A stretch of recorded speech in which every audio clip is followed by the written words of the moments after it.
is a land of surprises. Cambodia, a place of amazing beauty, whose gentle people have suffered extreme cruelty. A reign of terror orchestrated by the dictator Pol Pot, who oversaw the killing of a third of the population.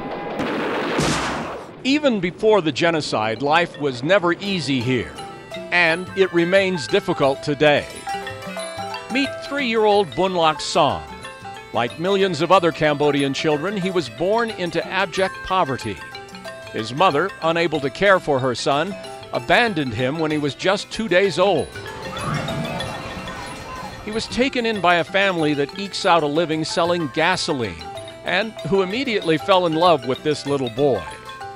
While they saved his life as an infant, as time passed, they were powerless to help him, as it became clear that instead of thriving, the baby was becoming weaker.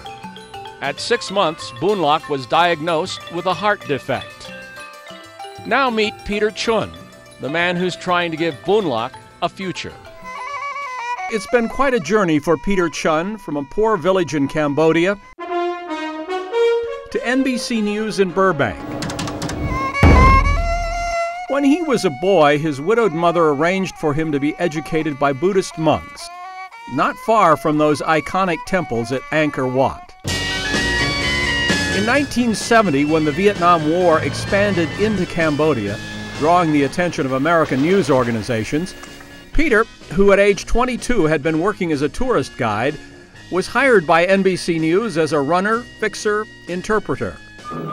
This is NBC Nightly News. Good evening. Nearly all the foreigners who... In 1975, with the fall of Cambodia, Peter had been ordered by NBC to go to neighboring Thailand. And here I am, outside Cambodia, living in Thailand, and my mother was,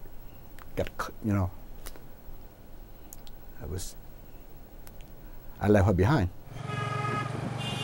After several trips back to Cambodia in the 80s and 90s, he finally learned that she had died of malnutrition. I found out that she died in 1981. Unbelievable. Jesus. I decided maybe I should do something to help the poor. Out of his grief came the resolve to be of service. America has given me a lot of opportunity, education, opportunity to have good house, good car. But I always felt something's missing. In 2007, he accompanied a medical team sponsored by Variety Clubs International as the doctors performed life-saving surgery on Cambodian children with heart defects. Hello, my name is Ravi. But there was one little girl they couldn't help. 9-year-old Davik Teng's heart damage was too severe to be fixed in a makeshift operating room. She's so sweet. When I first met her, she never left me. Peter formed a nonprofit organization, Hearts Without Boundaries, to raise money so that Davik could come to the United States for the surgery she needed. When he came to get her and her mother at their village, he was moved by what he saw. It reminds me so much, when I was a little boy and grew up in this kind of environment. And we have all the documents from... He ran the gauntlet of U.S. bureaucracy to get Davik and her mother visitors' visas. Please have a call me. Thank you so much, ma'am. And he successfully persuaded Children's Hospital Los Angeles to waive the fees for Davik's heart surgery. The operation was a success. She's a wonderful little girl. She refused to die. Davik and Peter were later honored by the city of Long Beach and its huge Cambodian community. Peter retired from NBC News in 2009 to dedicate himself full-time to helping sick Cambodian children. I know you're heading off to something really important that's very close to your heart, and I hope that you know that your family is here and that we'll do our best to help you in all of this. And I'm so proud of you and that your life has come complete circle, and you are a fantastic human being.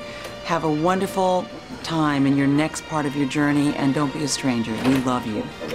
Peter, I just can't believe that when I pull into the parking lot at 3000 West Alameda Avenue in Burbank, you won't be in the building. From the bottom of my heart, thank you, and thank you for everything else you've done for NBC. You're the best, and you will be missed. Thanks to Hearts Without Boundaries, 2 other children have since had life-saving heart surgery. In the spring of 2009, Peter met Boonlock. He arranged for him to be examined by a doctor affiliated with Hearts Without Boundaries. Boonlock was diagnosed with VSD, or ventricular septal defect. If left untreated, VSD will drastically shorten Boonlock's young life. From that moment on, Hearts Without Boundaries went to work to bring Boonlock to California for open heart surgery. In March 2011, Boonlock and his adoptive sister Booncake landed in Los Angeles. In the time he's been here, he's gained 7 pounds. McDonald's seems to have helped. The original plans for Boonlock's surgery fell through, but Hearts Without Boundaries and Peter are feverishly working to make sure the little boy gets the operation he needs. I just try to do little by little, whatever I can, whenever I can. And you know, one heart at a time this time, or one life at a time. You know, maybe I can fill up the hole in my heart.